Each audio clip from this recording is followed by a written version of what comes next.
അമ്മേട്ടാ, എനിക്ക് വീട്ടിൽ കല്യാണാലോചനയൊക്കെ തുടങ്ങി. പലരും പെണ്ണ് കാണാൻ വന്ന് പോകുന്നുണ്ട്. ഇനിയും പിടിച്ചു നിൽക്കാൻ എനിക്ക് പറ്റില്ല. ഫോണിലൂടെ കരഞ്ഞുകൊണ്ടുള്ള സത്യഭാമയുടെ ശബ്ദം കേട്ട് രാമന് സങ്കടമായി. ഇപ്പോൾ നീ ഇങ്ങനെ പറഞ്ഞാൽ എങ്ങനെ ശരിയാവും ഭാമേ? എനിക്ക് ലീവ് കിട്ടാൻ ഇനിയും 1 വർഷം എടുക്കും. നല്ലൊരു ജോലി ഉണ്ടെങ്കിലേ നിന്റെ അച്ഛൻ നിന്നെ എനിക്ക് കെട്ടിച്ചു തരൂ. അതുകൊണ്ട് ഗൾഫിൽ പോയെന്ന് പറഞ്ഞ് നീ എന്നെ നിർബന്ധിച്ചിട്ടല്ലേ ഞാൻ ഇങ്ങോട്ട് വന്നത്. 1 വർഷം കൂടെ നിനക്ക് പിടിച്ചു നിന്നൂടെ? ഞാൻ എൻ്റെ മാക്സിമം ശ്രമിക്കുന്നുണ്ട് രാമേട്ടാ. എത്ര നാളിങ്ങനെ പറ്റുമെന്ന് എനിക്കറിയില്ല. എന്നെക്കൊണ്ട് പറ്റുന്ന പോലെ ഓരോ ആലോചന ഞാൻ ഇഷ്ടപ്പെട്ടില്ലെന്ന് പറഞ്ഞ് മുടക്കുന്നുണ്ട്. എൻ്റെ അമ്മയെ പെണ്ണു ചോദിക്കാൻ പറഞ്ഞു വിടട്ടെ ഞാൻ? അയ്യോ, അത് വേണ്ട. എനിക്ക് ആരെങ്കിലുമായി ബന്ധമുണ്ടെന്നറിഞ്ഞാൽ അപ്പം തന്നെ ഏതെങ്കിലും കോന്തനുമായി അച്ഛൻ എന്നെ കല്യാണം നടത്തും. ഞാൻ എത്രയും പെട്ടെന്ന് ലീവിന് ശ്രമിക്കാം. ലീവ് കിട്ടിയാൽ അപ്പം തന്നെ നിന്നെ വന്ന് കൊണ്ടുപോകും ഞാൻ. നീ വിഷമിക്കാതിരിക്കേ. ഇങ്ങനെയൊക്കെ കേൾക്കുമ്പോൾ എനിക്ക് സങ്കടമുണ്ട് പെണ്ണെ. ഈ ജന്മം എനിക്ക് രാമേട്ടൻ്റെ പെണ്ണായി ജീവിച്ചാൽ മതി. ഈ ജന്മം മാത്രം മതിയോ? എനിക്ക് എല്ലാ ജന്മത്തിലും ഭാര്യയായി നിന്നെ മതി. ഒന്ന് പോ രാമേട്ടാ. കുപ്പിവെള്ളം കിളുങ്ങുന്നത് പോലെ ഭാമ ചിരിച്ചു. എൻ്റെ പെണ്ണിൻ്റെ ചിരി കേട്ടല്ലോ, സമാധാനമായി. പിന്നെ രാമേട്ടാ, എനിക്ക് കുറച്ച് കാശ് വേണമായിരുന്നു. നിനക്കിപ്പോൾ എന്തിനാ കാശ്? ഡ്രസ്സ് എടുക്കാൻ, പിന്നെ കൂട്ടുകാരികളുടെ കൂടെ സിനിമയ്ക്ക് പോകണം. വീട്ടിൽ ചോദിച്ചാൽ അച്ഛൻ തരില്ല. അച്ഛനോടൊന്നും ചോദിക്കണ്ട. നിനക്ക് എന്താവശ്യത്തിനും എന്നോട് ചോദിച്ചാൽ മതി. അതല്ലേ ഞാൻ ചോദിക്കണേ. ഇപ്പോൾ അയക്കാൻ ഞാൻ. നീ വെച്ചോ, എനിക്ക് ഡ്യൂട്ടിയുണ്ട്. ഓക്കെ രാമേട്ട. ഉമ്മ. രാമകൃഷ്ണൻ്റെയും ഭാമയുടെയും പ്രണയം തുടങ്ങിയിട്ട് വർഷം 4 കഴിഞ്ഞു. രണ്ടാളും ഒരേ നാട്ടുകാരാണ്. നാട്ടിൽ വർക്ക്ഷോപ്പിലെ മെക്കാനിക്കായിരുന്നു രാമൻ. ഭാമ കോളേജ് പോകുന്നത് അവൻ ജോലി ചെയ്യുന്ന വർക്ക്ഷോപ്പിന് മുന്നിൽ കൂടിയാണ്. വഴിയിൽ വെച്ച് മിക്കവാറും ദിവസം അവർ തമ്മിൽ കണ്ടുമുട്ടാറുണ്ട്. അങ്ങനെയാണ് ആ ബന്ധം പ്രണയത്തിലെത്തിയത്. ആളൊഴിഞ്ഞ ഇടവഴിയിൽ വെച്ച് താൻ എത്ര തവണ അവളെ ചുംബിച്ചിരിക്കുന്നു. പല രാത്രികളിലും മതിൽ ചാടിക്കടന്ന് അവളുടെ വീട്ടിൽ പോയിട്ടുണ്ട്. ഇരുട്ടി വെളുക്കുന്നത് വരെ ഭാമയുടെ ചൂടുപറ്റി കിടന്നിട്ടുണ്ട്. മനസ്സുകൊണ്ടും ശരീരം കൊണ്ടും ഒന്നായവരാണ് തങ്ങൾ. അതുകൊണ്ട് കെട്ടുന്നെങ്കിൽ അവളെ തന്നെ കെട്ടുള്ളൂ.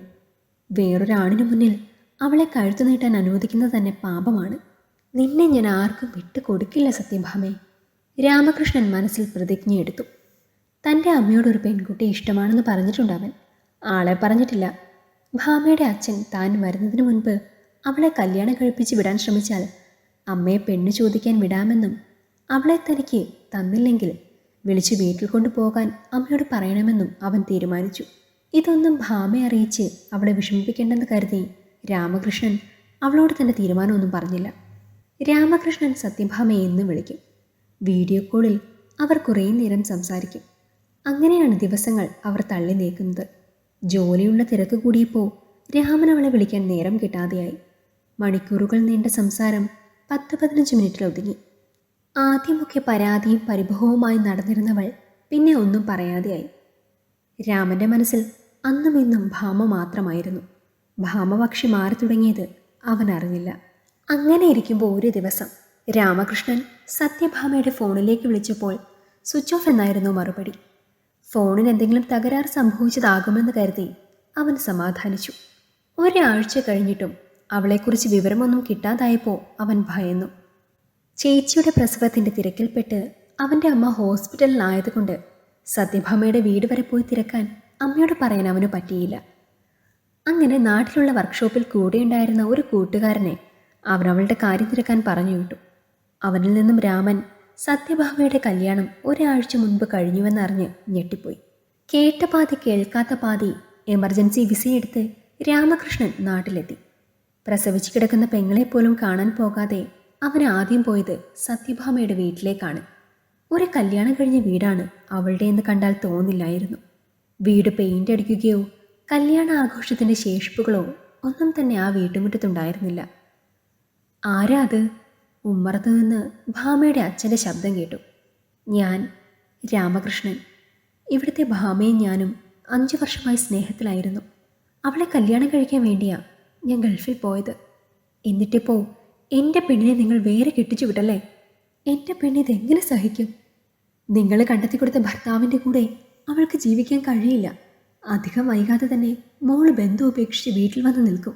അപ്പോഴെങ്കിലും അവളെ എനിക്ക് തന്നേക്കണം. പൊന്നുപോലെ നോക്കിക്കൊള്ളാം ഞാൻ.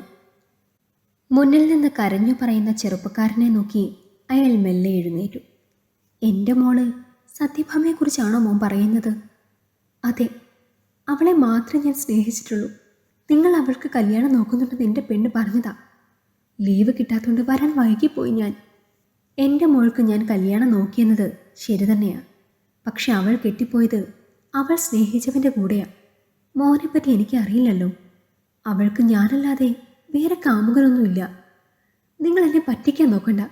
ഇത് കണ്ടോ, ഞങ്ങൾ ഒരുമിച്ചുള്ള ഫോട്ടോസ്. ഭാമയുടെ അച്ഛൻ പറഞ്ഞത് വിശ്വസിക്കാൻ കഴിയാതെ അവൻ അവൾക്കൊപ്പമുള്ള ഫോട്ടോസ് അയാൾക്ക് കാണിച്ചു കൊടുത്തു. ഇത് കണ്ടിട്ട് അവൾ നിന്നെയും ഞങ്ങളെയും പറ്റിച്ചു എന്നാണ് എനിക്ക് തോന്നുന്നത്.